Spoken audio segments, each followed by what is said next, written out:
క్రీస్తునందు ప్రియమైన సహోదరి సహోదరులకు యేసుక్రీస్తు నామములో శుభములు. దేవుని యొక్క నూతనమైన కృప మీకు కలుగును గాక. ఈరోజు దేవుడు మనకిచ్చిన మాట 80వ కీర్తన 10వ వచనం. దాని నీడ కొండలను కప్పెను, దాని తీగలు దేవుని దేవదారు వృక్షములను ఆవరించెను.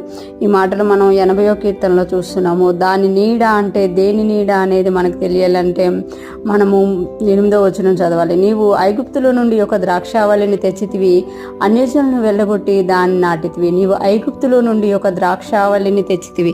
ఆ ద్రాక్షావళి ఎవరు అనంటే ఇశ్రాయేలీ అనమాట. యాకోబు సంతతి, అబ్రహాము యొక్క నిబంధన. వారిని ఎక్కడి నుండి తీసుకొచ్చారని ఇక్కడ కీర్తనకాడు చెప్తున్నారంటే ఐగుప్తులో నుండి ఒక ద్రాక్షావళిని తెచ్చితివి, అన్యజనులను వెళ్ళగొట్టి దాన్ని నాటితివి.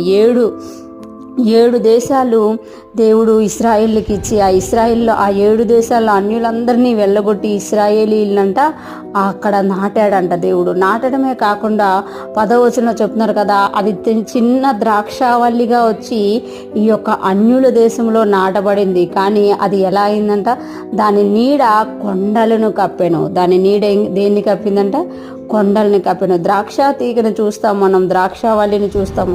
దానికి పందిరి ఉండాలి, లేకపోతే ఏదైనా ఒక చెట్టు ఉండాలి, ఏదైనా ఒక అంటే ఆధారం అనేది ఉండాలి. కానీ ఇక్కడ మనం చూసుకుంటే దాని నీడ కొండలని కప్పినట్టు. అంటే ద్రాక్ష తీగ ఎంత ఎదుగుతుంది అనేది మనకు తెలుసు, కానీ దేవుడు చెప్తున్న ద్రాక్ష తీగ ఎక్కడి వరకు ఎదిగిందంట, కొండలను సహితం కప్పేంత ఎదిగిందంట. అంటే దేవుడు ఏదైనా ప్రారంభించినప్పుడు చిన్నగా కనబడుతుంది అనమాట. ఆ చిన్న దానినే దేవుడు ఎంత బలంగా చేస్తారు, ఎంత బలవంతులనైనా సరే ఆ చిన్న దాని క్రిందకు వచ్చేటట్టుగా చేస్తారంట. ఇక్కడ కొండలు ద్రాక్ష తీగ కిందకు వచ్చాయంట. దాని తీగలు దేవుని దేవదారు వృక్షములను ఆవరించెను. దేవదారు వృక్షములు అంటేనే మనకు అందరికీ తెలుసు, బలమైన వృక్షములు, బలమైన చెట్టు. దేవదార కర్ర అంటే బలమైన కర్ర అని తెలుసు. దాని తీగలంట దేవదారు వృక్షములను ఆవరించెను, అంటే దాన్ని చుట్టుకొని ఎదిగాయంట. దేవుడు ఇక్కడ తెలియజేస్తున్నారు కదా, నేను తీసుకొచ్చినప్పుడు అది చిన్నదే, చిన్న ద్రాక్ష వల్లే, కానీ దేవుడు దానికి వృద్ధి కలగజేసినప్పుడు దాని క్రిందకి బలమైనవి వచ్చేసాయి అని ఇక్కడ తెలియజేస్తున్నామంట. మనం చూస్తాము నిజమైన ద్రాక్షవల్లి యేసయ్య.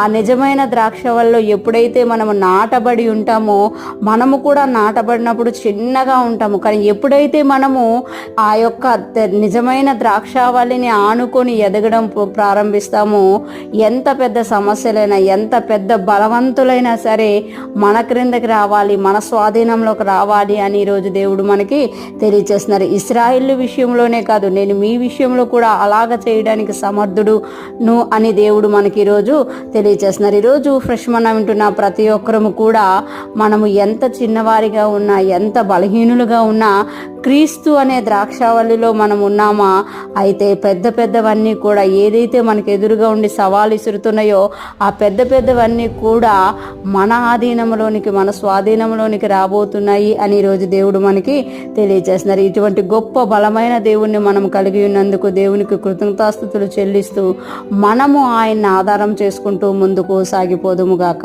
దేవుని కృప మనందరికీ తోడై ఉండి నడిపించును గాక. ఆమేన్.